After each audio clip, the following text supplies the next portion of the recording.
All right, so you watched all the videos in this channel. You have a ton of money in your bank account from selling NFTs or selling Dogecoin, and now you want to start your own live stream business. Well, this is the video for you or someone else who just has too much money to spend.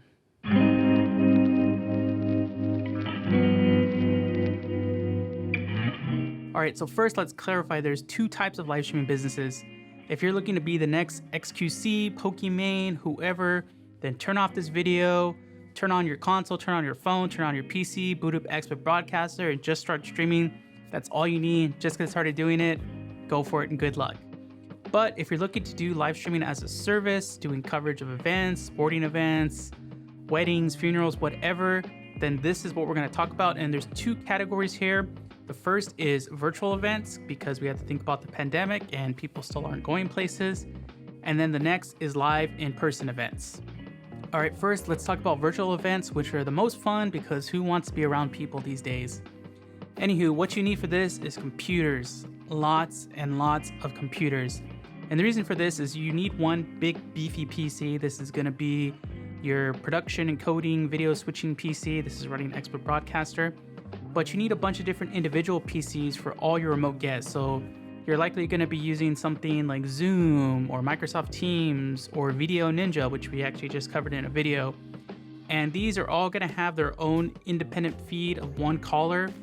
And this is going to be sent to your main switching PC. And then it's also going to be sent to your mixer. So your mixer, you're going to need a big solid mixer. And it's not just the inputs that are important, it's the outputs. So the outputs are basically different submixes, one that goes to the stream, one that goes to the various guests, one that goes to your production crew.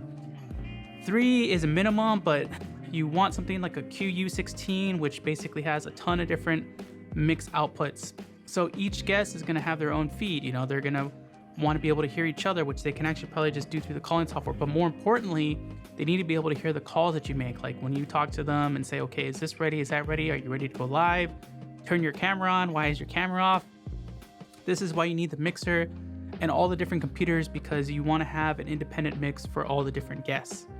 So these computers, they don't need to be anything fancy. They just need to be running Zoom. They need to have an audio interface because you want high quality audio coming in and going out.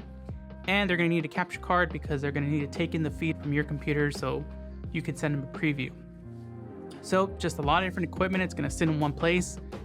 Now, in terms of crew, you don't need a super huge crew for this. You need one person doing the switching, one person running the mixer, and then maybe 1 or 2 people kind of managing the guests, and then an overall producer kind of watching the show, make sure it goes well. Now, this is not every situation.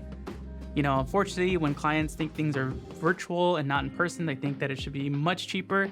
And in some cases that is, but in some cases you got to make some compromises with the crew, which means instead of having an independent PC for each guest, you might want to have one PC running multiple guests, whatever you can do to keep things manageable on your side.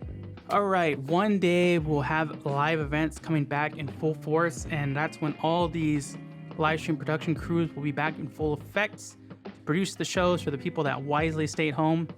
Now, there's some key differences here on what you'll need if you're gonna start a live streaming event coverage business. So instead of a bunch of PCs for all the remote guests, you're gonna need things like cameras, lighting for the cameras, broadcast headsets so you can talk and queue up to your guests. Again, you'll need a big mixer, you'll need a big PC that can handle these different inputs and switch between things.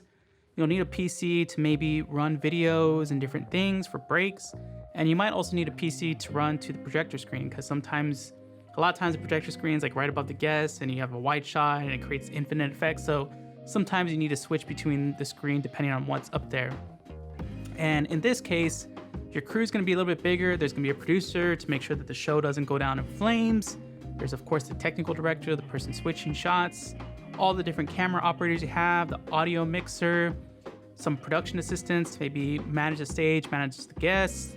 And likely your crew is going to start to get spread out. Like not everyone's going to be cramped into a small space anymore. So you might also want to pick up some headsets, an intercom system, so they can talk to each other quickly and call different shots, call different cues. But it's a bit more overhead, it's a bit more manpower. But the last thing is buy proper cases for your equipment. So many events I've seen people have thrown it in a suitcase and then they hook up the computer and the computer's dead, the GPU's fried, the motherboard's trash. Buy good casing with good padding to take your equipment It'll save you so much in the long run. And make sure to buy cameras that are SDI cameras. Don't buy HDMI cameras because you're gonna have to do long cable runs and you don't want them to break.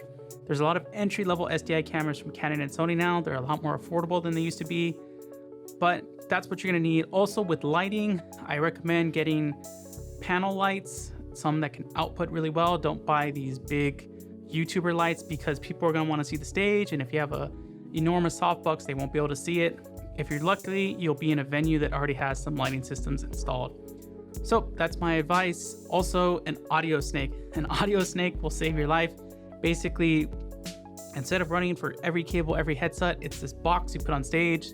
They plug into there and it runs to a really nice cable that you can hide. Such a useful tool.